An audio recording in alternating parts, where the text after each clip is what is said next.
Olá, eu tive a oportunidade de participar da live do cientista e médico italiano Salvatore Rinaldi, a convite do Dr. Fábio Bekele, onde ele fez uma análise bastante séria e aprofundada sobre as 4 ondas de doenças que esse vírus chinês está provocando e que vão afetar, evidentemente, os hospitais, mas também a nós que somos gerentes e diretores, enfim, líderes de pessoas dentro de empresas. E eu vou explicar para vocês exatamente quais são essas 4 ondas e, principalmente, a última delas é a que você deve prestar mais atenção, porque, sem dúvida, vai nos afetar dentro das empresas no longo prazo.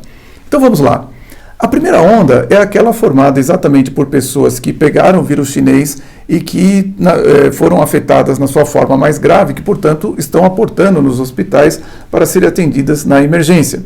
A segunda onda é daquelas pessoas que estão com outras doenças que precisam também de um atendimento de emergência, mas pelo fato das estruturas dos hospitais estarem alocadas para o atendimento dos pacientes com Covid-19, então ela tem um pouco mais de dificuldade de receber esse atendimento, tanto por falta de hospitais quanto por falta de pessoal qualificado.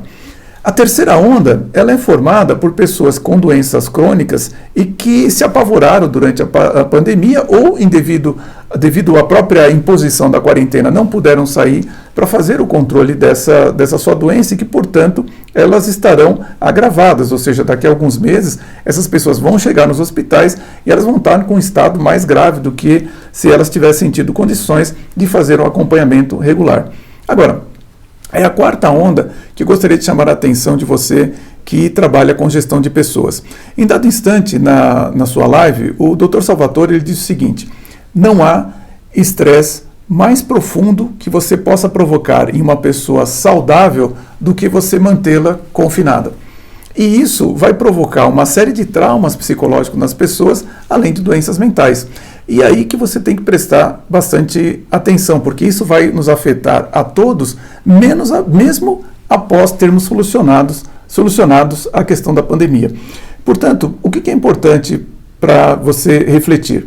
É que, primeiro, se você percebe que o seu nível de estresse está aumentando e você não sabe exatamente como lidar com isso, então eu recomendo que você procure um mentor ou um coach que possa te orientar a respeito de quais são as melhores práticas para se lidar com uma situação como essa, para se lidar com o estresse. Agora, se você já percebe que você já está dentro de uma situação onde houve um esgotamento físico, mental ou psicológico de alguma natureza, aí o que eu recomendo é que você vá para um profissional habilitado, quer seja um psicólogo ou mesmo um médico, ou em ambos. Falando sobre o que é possível você fazer para lidar com o estresse, eu penso que é fundamental, primeiro, que você tenha um extremo autocuidado e seja um exemplo para os seus funcionários. O que eu quero dizer com isso? Olha, cuidado para não exagerar nas horas de trabalho, porque eu estou percebendo que muitas pessoas estão trabalhando muito mais horas do que seria o normal caso elas estivessem nos seus escritórios. Então você, como líder de pessoas, procure dar o exemplo. Quer dizer, se você começa ali a trabalhar às 9 horas da manhã até às 18, 19, 20 horas, puxa vida, são uma quantidade de horas grande de trabalho e é evidente que enquanto você não parar ali de trabalhar, os seus funcionários também não vão parar. Então você precisa ser um exemplo disso para eles. A segunda coisa fundamental é a seguinte: você precisa que os funcionários tomem conta um do outro, porque como você não está lá no escritório para observar o semblante, o comportamento das pessoas em todos os momentos, é evidente que nenhum funcionário vai virar para você no momento em que ele está com medo de perder o emprego e falar que ele não está se sentindo bem, que ele está estressado, que ele está com burnout, com esgotamento, seja lá o que for. Então, procure fazer com que os funcionários se aproximem um dos outros, conversem fora da sua presença, não só no momento em que você está online, justamente para que eles possam observar e se auxiliarem mutuamente.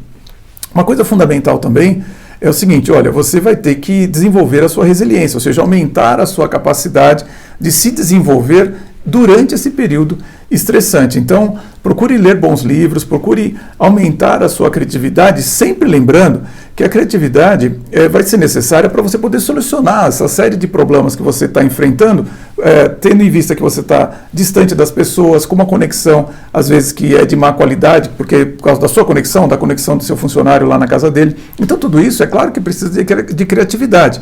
E a criatividade é uma característica, é uma competência da alma. E a alma somente se alimenta de duas formas, com boas leituras, é claro, e também com a prece. Então não esquece que rezar também, uma hora dessa, é bastante importante para você lidar com nesse período. Fundamental. Nem todo mundo que te passa informação é seu amigo. Eu tenho observado que principalmente as fontes, vamos chamar assim, de mais populares, estão muito mais preocupadas em apavorar as pessoas e causar uma desorientação do que propriamente contribuir para dar ideias de como você pode lidar com essa pandemia. Então procure ver aquelas fontes que são de estudiosos, cientistas, médicos, que estão muito mais preocupados em achar uma solução de como são os melhores tratamentos, a melhor forma de você endereçar essa doença, do que aqueles que estão preocupados simplesmente em apavorar as pessoas. Por último, entenda o seguinte, que você vai ter que decidir com a sua consciência e não com a ciência, porque quando a ciência tenta ser a sua consciência, ela está extrapolando muito a sua capacidade de compreender a realidade, porque nenhuma ciência ela consegue, dentro dos seus limites, abarcar tudo aquilo que é necessário para que você possa tomar uma decisão. Em outras palavras, não existe uma trigonometria dos leões, assim como também não existe uma biologia dos círculos, e é evidente que uma decisão que pode ser boa sob o ponto de vista da infectologia, nem sempre é a melhor decisão sob o ponto de vista da economia. Quem tem que criar esse balanço entre as duas coisas é você, que está liderando a sua empresa, os seus negócios e, por que não, influenciando as decisões de políticos em nosso país. Portanto, vamos fazer aquilo que é o mais sensato, né? Proteger aquelas pessoas que precisam, aquelas pessoas que têm doenças, ou que estão numa idade que formam o grupo de risco, mas nós precisamos ter a serenidade e, acima de tudo, a coragem como líderes de decidirmos de acordo com o que é o mais natural, porque você imagine, se cada vez que surgir um vírus novo agora a gente tiver que fazer uma mudança civilizacional, nós estamos perdidos, porque isso vai destruir a nossa cultura. Quer dizer, as pessoas precisam sair, precisam se abraçar, precisam ir à missa, precisam viajar. Então, assim, nós precisamos tomar decisões que são mais de acordo com a nossa civilização. Alguma coisa que fuja disso, evidentemente, que não interessa para nós. E por último, não perca de vista, inclusive, aquilo que se dizia naquele cartaz que foi feito ao final da Segunda Guerra para a população civil inglesa, que dizia exatamente o seguinte: olha, mantenha calma e continue. É exatamente isso que nós precisamos fazer, com coragem e determinação. Vamos em frente.